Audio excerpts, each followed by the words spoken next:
วัสดีค่ะ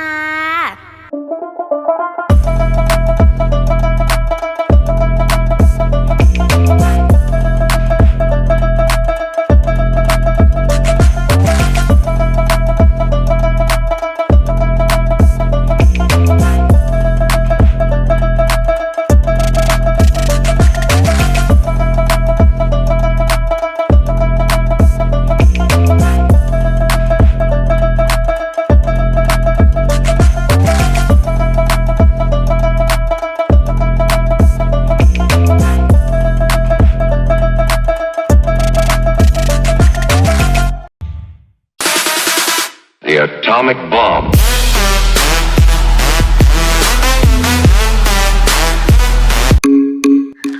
Good morning. Boeing 707 take off from Dhaka Shahjalal International Airport.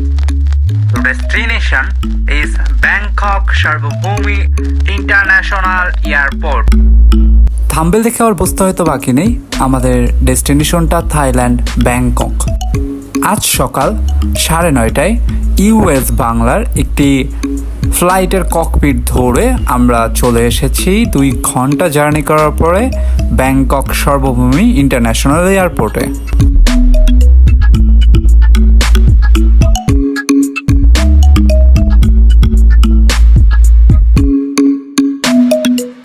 Airport থেকে সব procedure complete করে বেরোনোর পরে আমাদের নেক্সট ডেস্টিনেশন সোই 3 আনায়া হোটেল, যেইটা এয়ারপোর্ট থেকে বেশ কিছুটা দূরে। অলমোস্ট 30 মিনিট পরে আমরা পৌঁছে যাই আমাদের গন্তব্যস্থান আনায়া হোটেল, যেটি নানা সোই 3-তে অবস্থিত। কিছু প্রসিডিউর কমপ্লিট করার পরে আমাদের হোটেলের যে রুমের যে চাবিটা সেটা আমাদের দিয়ে দেওয়া হয়, এবং এই যে আমাদের হোটেল রুমটা, যেটি ছিল এক রুমের একটা এবং 3টি বেড ছিল সাথে, এবং এটি জানলা থেকে পুরো ব্যাংককের একটা সুন্দর ভিউ পাওয়া যাচ্ছিল।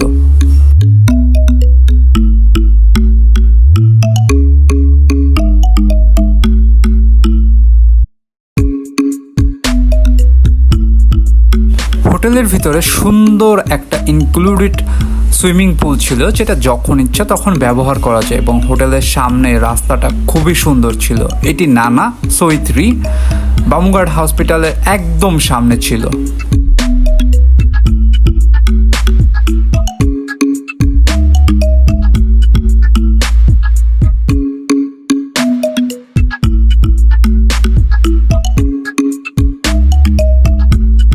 আমাদের হোটেলের পাশেই একদম একটা রিভার ছিল, যেটা দিয়ে এই ধরনের বোটগুলো সবসময় চলাফেরা করে। ওদের কাছে শোনাতে এরা বললো এটা ওদের লোকাল ট্রান্সপোর্ট।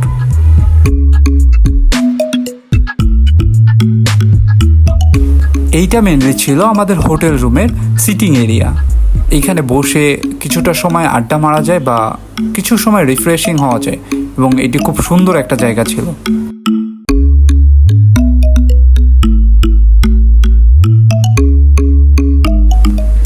যেই কথা সেই কাজ, পুল দেখে আর সহ্য হলো না, নেমে গেলাম পুলের ভেতরে নিজেকে শান্ত করতে।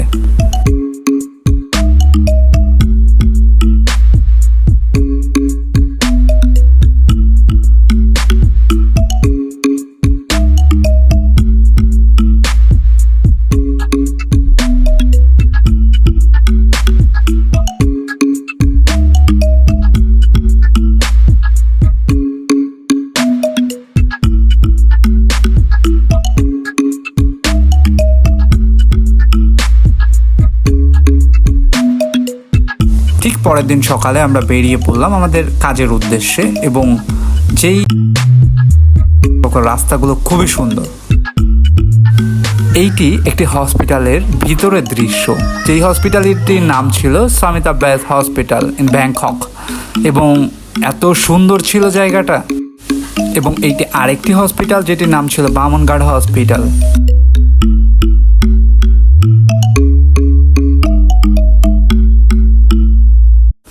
ব্যাংককের রুটগুলো ছিল ওয়েল ডেকোরেটেড এবং neat and clean. Good morning again, it's another day. আমরা এখন আছি আমাদের হোটেলের যে ব্রেকফাস্ট জোনটা আছে সেইখানে। এটা আমাদের রুমের সাথে কমপ্লিমেন্টারি বুফে ব্রেকফাস্ট দেওয়া হতো প্রতিদিন সকালে।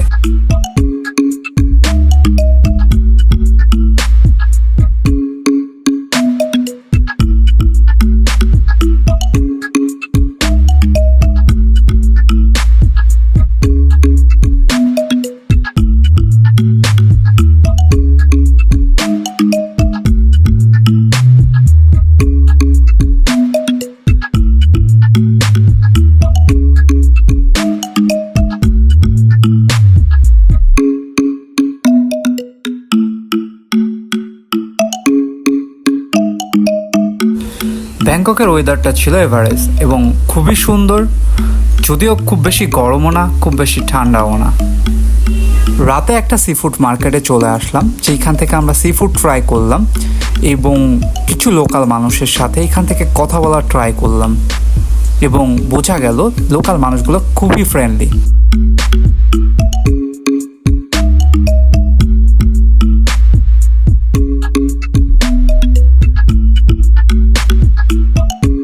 Good morning, it's another day 14। আজ আমি ব্যাংককের যে বড় বড় যে শপিং মলগুলো আছে সেইখানে একটু ভিজিট করতে গিয়েছিলাম এবং আশেপাশটা ঘুরে দেখা গেল এবং এটা আসলেই অনেক সুন্দর একটা জায়গা ছিল। এই একটা শপিং মলের ভিতরে পৃথিবীর যত নামি দামি ব্র্যান্ড আছে সব এখানে পেয়ে যাবেন। শপিং মলগুলো অনেক সুন্দর করে সাজানো ছিল এবং এইখানের যে এনভায়রনমেন্ট ছিল সেটি ছিল খুবই সুন্দর।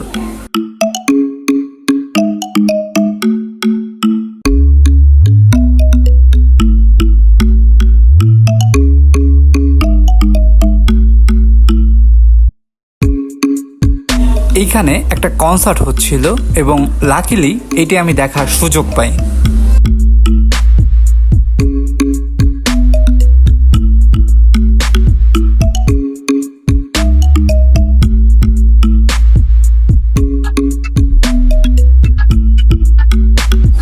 ব্যাংকক পুরো শহরটাই এত সুন্দরভাবে সাজানো, যেটি একদম প্ল্যান করে সাজানো হয়েছে, যেটি যেইখানে স্থান ঠিক সেইখানেই আছে, পাশে মেট্রো, তার পাশে। আমি তাদের রিচুয়াল দেখে একটু অবাকই হই। তারা গডকে স্ট্রবেরি ফ্লেভারের ফান্টাগুলো সেগুলো দিয়ে থাকে।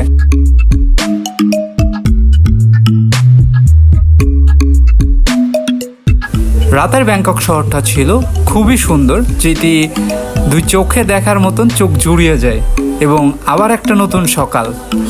আজ আমরা যাব JBL এর যে শোরুমগুলো আছে সেইখানে ঘুরতে।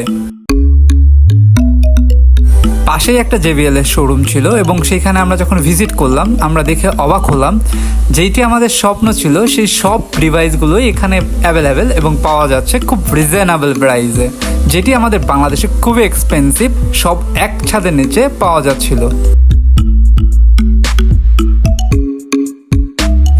ব্যাংককের প্রতিটা রাস্তায় সকালবেলা পুরো নির্জন থাকে এবং রাত হলে আস্তে আস্তে সমাগম বাড়ে এবং রাতেই আসলে এখানে সব মজা অ্যাক্টিভিটিস সব হয়ে থাকে।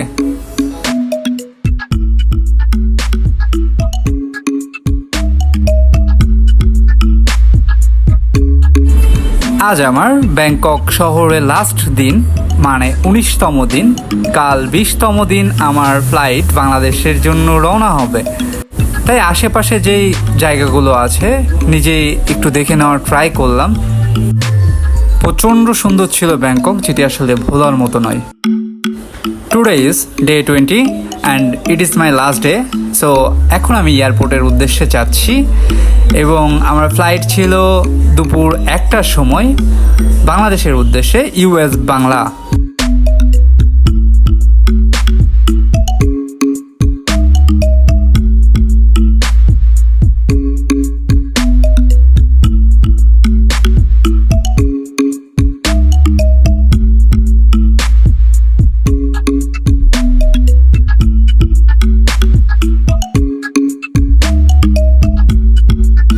ব্যাংকক পুরো শহরটাই ছিল খুব স্বপ্নের মতো গোছানো এবং খুবই পিসফুল, যেটা আসলে বাংলাদেশের সাথে তুলনা করলে কখনোই তুলনা করা পসিবল নয়।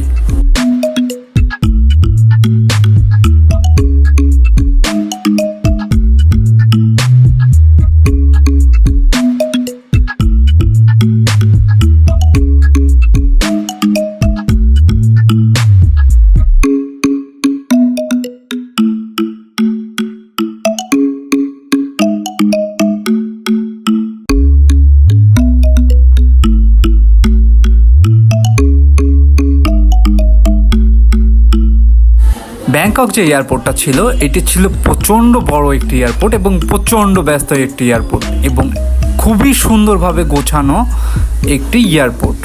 আমি আমার বোর্ডিং পাসটি নিয়ে আমার প্লেন যেইখানে ছিল সেইখানে খুব দ্রুত চলে গেলাম, কজ আমি অলরেডি লেট ছিলাম।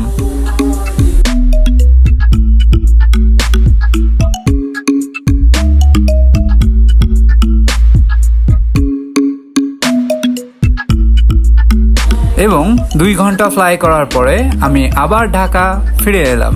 ভিডিওটি ভালো লাগলে সাবস্ক্রাইব করে লাইক কমেন্ট শেয়ার করে সাথে থাকতে পারেন। আজ এই পর্যন্তই, আবার নতুন কোনো ভিডিও নিয়ে আপনাদের সামনে হুট করে চলে আসবো। Stay with Akash platform.